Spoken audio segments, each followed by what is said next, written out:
Hello students आज हम करने वाले क्लास 8 एक्सरसाइज 1.3। तो स्टार्ट करते हैं क्वेश्चन नंबर 8 से। देखो क्वेश्चन नंबर 8 में लिखा है is 8/9 the multiplicative inverse of -1 1/8 y और y नोट। ठीक है, तो हमें बताना है कि क्या ये जो 8/9 है ये इस -1 1/8 का मल्टीप्लिकेटिव इनवर्स है या नहीं। ठीक है, और उसका हमें रीजन भी बताना है। तो देखो सबसे पहले हम क्या करते हैं, जो -1 1/8 है इसको सिंपल फ्रैक्शन में कन्वर्ट करते हैं। भाई सिंपल फ्रैक्शन में कन्वर्ट करने के लिए क्या करना पड़ता है कि जो नंबर है 8 का मल्टीप्लाई इस 1 में करूंगा तो 8 आएगा, और जो भी आया उसमें न्यूमेटर पार्ट ऐड कर दूंगा तो 8 इंटू 1 8 हो जाएगा। ठीक है, एंड +1 करूंगा तो 9, तो ये क्या बन जाएगा 9/8, और क्योंकि माइनस था तो -9/8 आ गया। अब देखो अगर मैं यहाँ पे मल्टीप्लिकेटिव इनवर्स निकालता हूँ किसका, -9/8 का। मल्टीप्लिकेटिव इनवर्स का मतलब क्या होता है कि रेसिप्रोकल ही फाइंड करना है। ठीक है, मल्टीप्लिकेटिव इनवर्स का दूसरा नाम क्या था, रेसिप्रोकल। तो हमें क्या करना है, -9/8 का रेसिप्रोकल फाइंड करना है एक तरीके से। और रेसिप्रोकल के लिए क्या बताया था कि जो डेनोमीटर वाला पार्ट है उसको न्यूमेटर में लिख देना, जो न्यूमेटर वाला पार्ट है उसको डेनोमीटर में लिख देना, और साइन जैसा है माइनस है तो माइनस, प्लस है तो प्लस। तो क्या निकल के आया, -8/9। अब यहां से देख करके बताओ कि जैसे ही मैंने इसका मल्टीप्लिकेटिव इनवर्स निकाला तो कितना आ रहा है, -8/9, और यहाँ पे क्या लिखा है 8/9। तो क्या ये इसका मल्टीप्लिकेटिव इनवर्स है, तो हम क्या लिख देंगे, आंसर हो जाएगा नो, कि 8/9 हमारा मल्टीप्लिकेटिव इनवर्स नहीं है। और क्यों नहीं है, क्योंकि भाई इसका मल्टीप्लिकेटिव इनवर्स आना चाहिए माइनस का 8/9, और हमें क्या गिवन है, सिर्फ 8/9। तो ये था हमारा क्वेश्चन नंबर 8 का पार्ट नंबर ए। नेक्स्ट है पार्ट नंबर बी। देखो पार्ट नंबर बी में बोला गया is 0.3 the multiplicative inverse of 3 1/3। क्या ये जो 0.3 है ये इस 3 1/3 का मल्टीप्लिकेटिव इनवर्स है। ठीक है, तो देखो चेक कर लेते हैं। अगर मैं बात करूं 3 1/3, ये 3 1/3 एक्चुअल में है कि अगर इसको सिंपल फ्रैक्शन में लिखा जाए 3 3 9 9 + 1 10, तो ये 10/3 के बराबर है। ठीक है, अब देखो अगर यहाँ पे मैंने इसका मल्टीप्लिकेटिव इनवर्स निकाला, मल्टीप्लिकेटिव इनवर्स ऑफ 10/3, 10/3 या कह लो दोनों बराबर ही है, तो 10/3 का मल्टीप्लिकेटिव इनवर्स कितना आने वाला है, 3/10। ठीक है, अब ये तो हमने निकाला फाइंड किया, लेकिन हमें गिवन क्या है, भाई गिवन वाले की अगर बात करूं तो गिवन है हमें 0.3, और 0.3 देखा जाए भाई ये भी तो 3/10 ही है। इसका मतलब जो हमें गिवन है 0.3, क्या ये इसका मल्टीप्लिकेटिव इनवर्स बन रहा है, बिल्कुल बन रहा है। देखो जब मैंने इसका फाइंड किया तो भी 3/10 आया, और जो गिवन वाला है वो भी 3/10 है, तो ये दोनों सेम आ रहे हैं। और अगर दोनों सेम है इसका मतलब हम कह सकते हैं कि 0.3 इज मल्टीप्लिकेटिव इनवर्स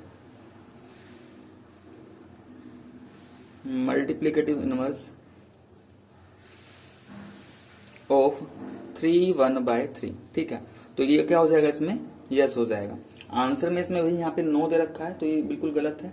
ठीक है, इसका आंसर क्या आएगा, यस।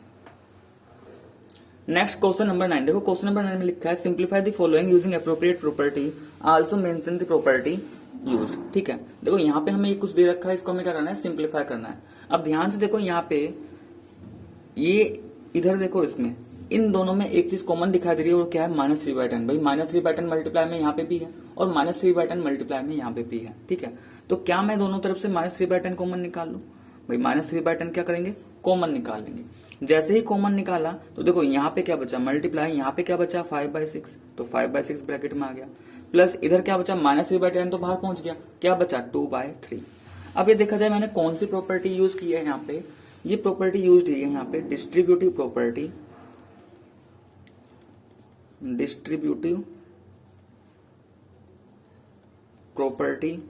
ऑफ मल्टीप्लीकेशन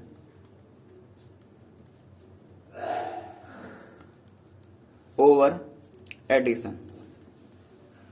ठीक है, तो ये प्रॉपर्टी यहाँ पे यूज हुई है, distributive property of multiplication over addition, क्योंकि यहाँ पे इस प्रॉपर्टी में क्या सीखा था कि अगर हमारे पास भाई कुछ इस तरीके से लिखा है a into b plus a into c, तो जो कॉमन पार्ट है वो हम बाहर निकाल लेंगे, और जो बचता है दोनों में वो हम ऐसे लिख देते हैं। तो यही हमारा distributive property of multiplication over addition होता है, और यही काम हमने क्या कि भाई यहाँ पे -3/10 दोनों तरफ कॉमन था, इसको बाहर निकाला तो अंदर क्या बचा 5/6 प्लस 2/3। ठीक है, अब देखो अब इसको सिंप्लीफाई कर लेते हैं, ये माइनस का 3/10 है।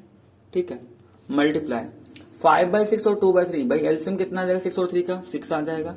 6 को 6 से डिवाइड करूंगा 1 आएगा, 1 का मल्टीप्लाई किससे कर देंगे 5 से, तो 5 बन गया। ऐसे ही 6 को हम 3 से डिवाइड करेंगे तो 2 आएगा, और 2 का मल्टीप्लाई 2 से तो 4 बन जाएगा। कितना आ जाएगा फाइनली, माइनस का 3/10 इंटू 5 प्लस 4 9, तो ये हो गया 9/6। ये 3 से ऊपर नीचे डिविजिबल हो जाएगा, तो 3 2 जा 6, 3 3 जा 9, तो कितना आ गया 3 3 जा 9, और ये 10 2 जा 20, और माइनस था तो माइनस का 9/20। तो ये था हमारा 9th का पार्ट नंबर ए। ठीक है, नेक्स्ट आता है इसमें पार्ट नंबर बी। 9th का पार्ट नंबर बी। देखो पार्ट नंबर बी में हमें कुछ ऐसा गिवन है, इसको हमें सिंप्लीफाई करना है।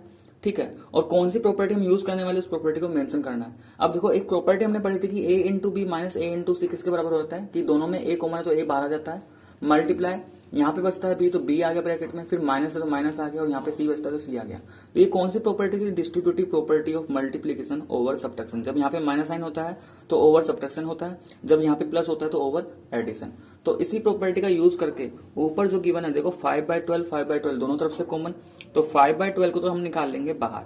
ठीक है, ब्रैकेट में यहाँ पे क्या बचेगा 8/15, तो ये तो बच गया 8/15, देन माइनस साइन है तो माइनस आ गया, और आगे कितना बचा 2/3। अब इसको सिंप्लीफाई करेंगे थोड़ा सा। ठीक है, ये 5/12 पहले ब्रैकेट वाले पार्ट को सिंप्लीफाई करते हैं। ब्रैकेट में यहाँ पे 15 यहाँ पे 3, 15 और 3 का एलसीएम कितना 15। अब 15 को डिवाइड करेंगे 15 से 1 आएगा, और 1 का मल्टीप्लाई 8 से तो 8 बन गया, माइनस 15 को डिवाइड किया 3 से तो 5 आया, और 5 का मल्टीप्लाई 2 से तो ये बन गया 10। ठीक है, सिंप्लीफाई करेंगे ये 5/12 मल्टीप्लाई 8 माइनस 10 कितना माइनस का 2, और ये 15। अब ध्यान से देखो ये 5 और 15 तो 5 से डिविजिबल है ना, तो 5 से 5 1 बारी, और 5 से 15 3 टाइम्स, ऐसे 2 से 1 2 टाइम्स, और 2 से 2 1 टाइम्स, और 2 से 12 6 टाइम्स। तो क्या क्या बचा ऊपर, तो भाई 1 इंटू 1 1 हो गया, और 6 3 जा 18, और ये माइनस का, तो इसका आंसर कितना आ गया -1/18, क्योंकि यहाँ पे माइनस साइन था एक, तो आंसर किसमें आएगा नेगेटिव में। ठीक है, तो ये था हमारा 9th का पार्ट नंबर बी। नेक्स्ट है क्वेश्चन नंबर 10। देखो क्वेश्चन नंबर 10 में लिखा है which 4 properties of multiplication are involve in this equation, कि यहाँ पे ये इक्वेशन टाइप ऐसे दे रखा है हमें बताना है कि यहाँ पे मल्टीप्लिकेशन की कौन कौन सी प्रॉपर्टी यूज हो रखी है। ठीक है, तो देखो स्टार्टिंग से चलते हैं, हमें कुछ ऐसा एक्सप्रेशन गिवन था कि 48 मल्टीप्लाई बाय 1/6। हमने इसको यहाँ पे ऐसे कैसे लिखा, देखो 1/6 तो जैसा था ऐसे का ऐसे रखा, इस 48 को हमने क्या किया, दो नंबर के प्रोडक्ट में ब्रेक कर दिया। अब देखा जाए ये 48 क्या लिख दिया हमने 8 इंटू 6। तो हमने एक प्रॉपर्टी पढ़ी थी मल्टीप्लिकेशन केस में कि अगर हमारे पास दो रैशनल नंबर है तो उनका प्रोडक्ट भी क्या होता है, रैशनल नंबर ही होता है। ठीक है, तो देखा जाए ये दो रैशनल नंबर, इनका प्रोडक्ट भी रैशनल नंबर के बराबर है। ये कौन सी प्रॉपर्टी होती थी भाई, ये प्रॉपर्टी होती थी हमारी क्लोजर प्रॉपर्टी। ठीक है, तो पहली प्रॉपर्टी तो यहाँ पे हमने क्लोजर प्रॉपर्टी यूज की है। कौन सी property, closure property of multiplication. Multiplication चली रहा है इसलिए मैं वो नहीं लिख रहा क्लोजर प्रॉपर्टी, मैंने लिख दिया सिर्फ क्लोजर प्रॉपर्टी। ठीक है, तो क्लोजर प्रॉपर्टी में हमने ये पढ़ा था ना कि जिस टाइप के रैशनल नंबर है वो जिस टाइप का नंबर है उसी टाइप का उसका रिजल्ट होता है। ये रैशनल नंबर था, तो देखो क्या प्रोडक्ट भी इनका रैशनल नंबर ही है, ये दोनों ही रैशनल नंबर है। ठीक है, तो पहली प्रॉपर्टी तो क्या यूज हो गई, क्लोजर प्रॉपर्टी। सेकंड कौन सी प्रॉपर्टी यूज हुई है, अब यहाँ पे देखो जैसे ही मैंने इसको 48 को हमने 8 इंटू 6 लिखा, ये मल्टीप्लाई 1/6। आगे जाकर के नेक्स्ट स्टेप में यहाँ पे जाकर के 6 और 1/6 का ग्रुप बना दिया गया। किस किस का ग्रुप बना दिया, पहले ग्रुप किसका था 8 और 6 का, लेकिन आगे जाके किस किस का ग्रुप कर दिया 6 और 1/6 का। तो ग्रुपिंग वाला कहाँ पे आता था, ग्रुपिंग वाला किस में आता था भाई, एसोसिएटिव प्रॉपर्टी में। ठीक है, ग्रुपिंग वाला किस में आता था, एसोसिएटिव प्रॉपर्टी में। तो एसोसिएटिव प्रॉपर्टी में हमने यही सीखा था कि ग्रुपिंग किसी भी तरीके से कर लो, दो नंबर की मल्टीप्लिकेशन केस में मल्टीप्लिकेशन के रिजल्ट पे फर्क नहीं पड़ता था। ठीक है, पहले दो नंबर को मल्टीप्लाई करके तीसरे नंबर को तब कर लो, या लास्ट के दो को मल्टीप्लाई करके पहले को तब कर लो, तो ग्रुपिंग करने से कोई फर्क नहीं पड़ेगा। तो यहाँ पे पहले और दो का ग्रुप था, फिर हमने बाद के दो का ग्रुप बना दिया। ठीक है, नंबर वही है लेकिन 6 और 1/6 का ग्रुप बना दिया। तो दूसरी प्रॉपर्टी कौन सी यूज हुई है इसमें, एसोसिएटिव प्रॉपर्टी।